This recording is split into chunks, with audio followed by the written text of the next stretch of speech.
So now I have the truss rod adjusted and the strings are tuned up to standard. And we're going to finish grooving out this nut. I'm going to show you how this is done. I decided to just make a follow-up video so that you could see the rest of the process. So on the E first, I'll take my number 10, go down at a slight angle again. So this is what you call finishing the grooves. And with each cut, we take 1500 sandpaper and smooth that out a little bit. Another thing you want to do is right on these edges,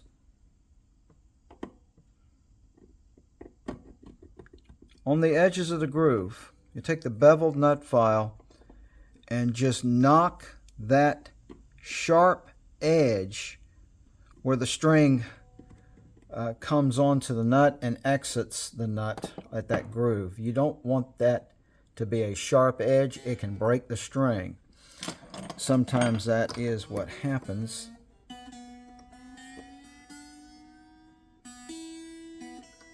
So now with it there, I know by feel when it's at 30 thousandths at the first fret. I don't have to use a gauge for this. I've done this so many times, so I just simply go by feel. And this is how you finish the grooves off, man. Just get this one a little bit deeper, just a little bit. The action's already set. 70 thousandths and 90 thousandths E to E at the 12th fret at tuning. This affects it a little bit, but my pocket and everything is set to that. And when I get this groove down, it'll be right where I need it to be. Now that's right where that one should be. Let's check the next one. All right, now the B string is going to take my number 13 straight file, go in there with that number 13, and always again at a slightly downward angle. Okay, and then smooth it out. Okay, and then I want to take the edge off of that one, so I take my number 12 beveled nut file and take that little bit of a bite that might be there. Sometimes that causes the string to make that cricking noise also on a new nut, so you don't want that to happen. Alright, tune that one. Alright, so at tuning, it's got a little bit more to go. So I go by feel and by eye for this. I actually find it works better than a gauge. A gauge is kind of hard to read sometimes for this. You're better off to just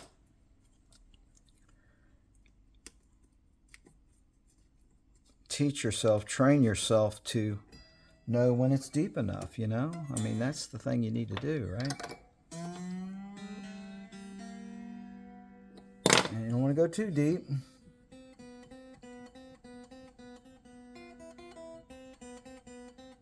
That's looking good. All right. So let's go with the third string now. All right, number 3. And we're going to use a 17 on this. And this will be a straight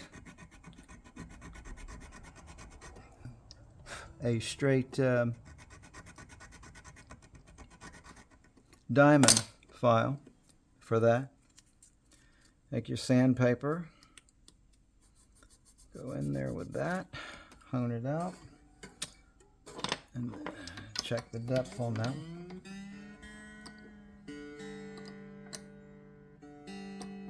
Check the depth on that one. Yeah, it looks like I cut myself. Maybe an end of a string did that. Oh well, part of the job, right?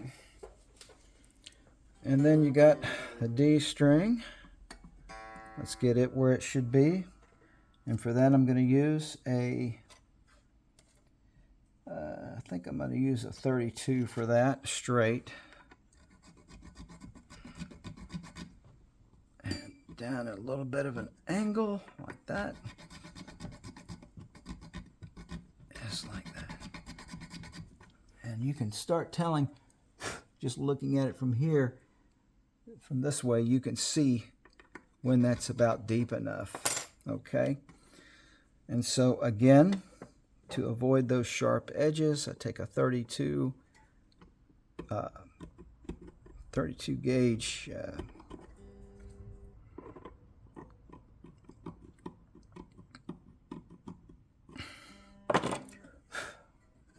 nut file.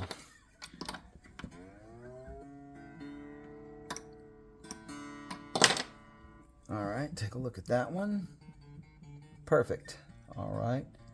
The A is almost there already. Come to find out, I actually got that correct the first time, it looks like. So we're going to take it down a little bit more.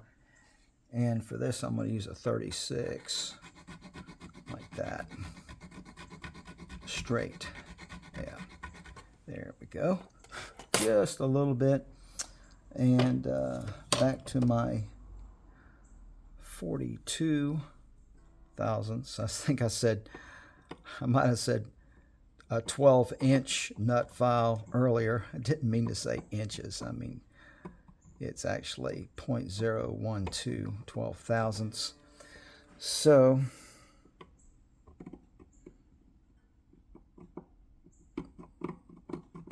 get the edges off and get a fresh piece of that 1500 grit wet or dry sandpaper, slick that thing out like that, and drop the string in there.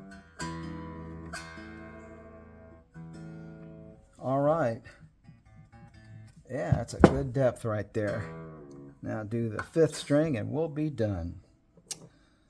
All right. Excuse me, 6th string. 6th string. All right, so here we go. This is Sunday morning, folks. I'm not used to working on Sunday morning. But I want to get this out, get it behind me. So I work Sunday so I can, or most of Sunday, so I can take Labor Day off, which is tomorrow. All right, let's take a look at that one. There we go. Now it's right. Okay, so everything's right, and we're going to tune this up and then let the neck set on the guitar under string tension overnight, and then I'll check it in the morning and probably slightly tweak the truss rod. It's perfect right now, but it could settle and do something differently, especially with these new big frets in there. So I want to check that again in the morning, but this is what we got. Take a look.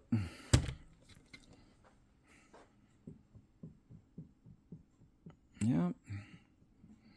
All done. See if we can get a side view of those frets, what they look like. How's that, man? How's that? I tell you, buddy, it's going to play like butter. Already does, even in this jig. So this neck will be ready to drop in the mail Tuesday and going out to what I believe will be a very satisfied customer. Thanks for watching.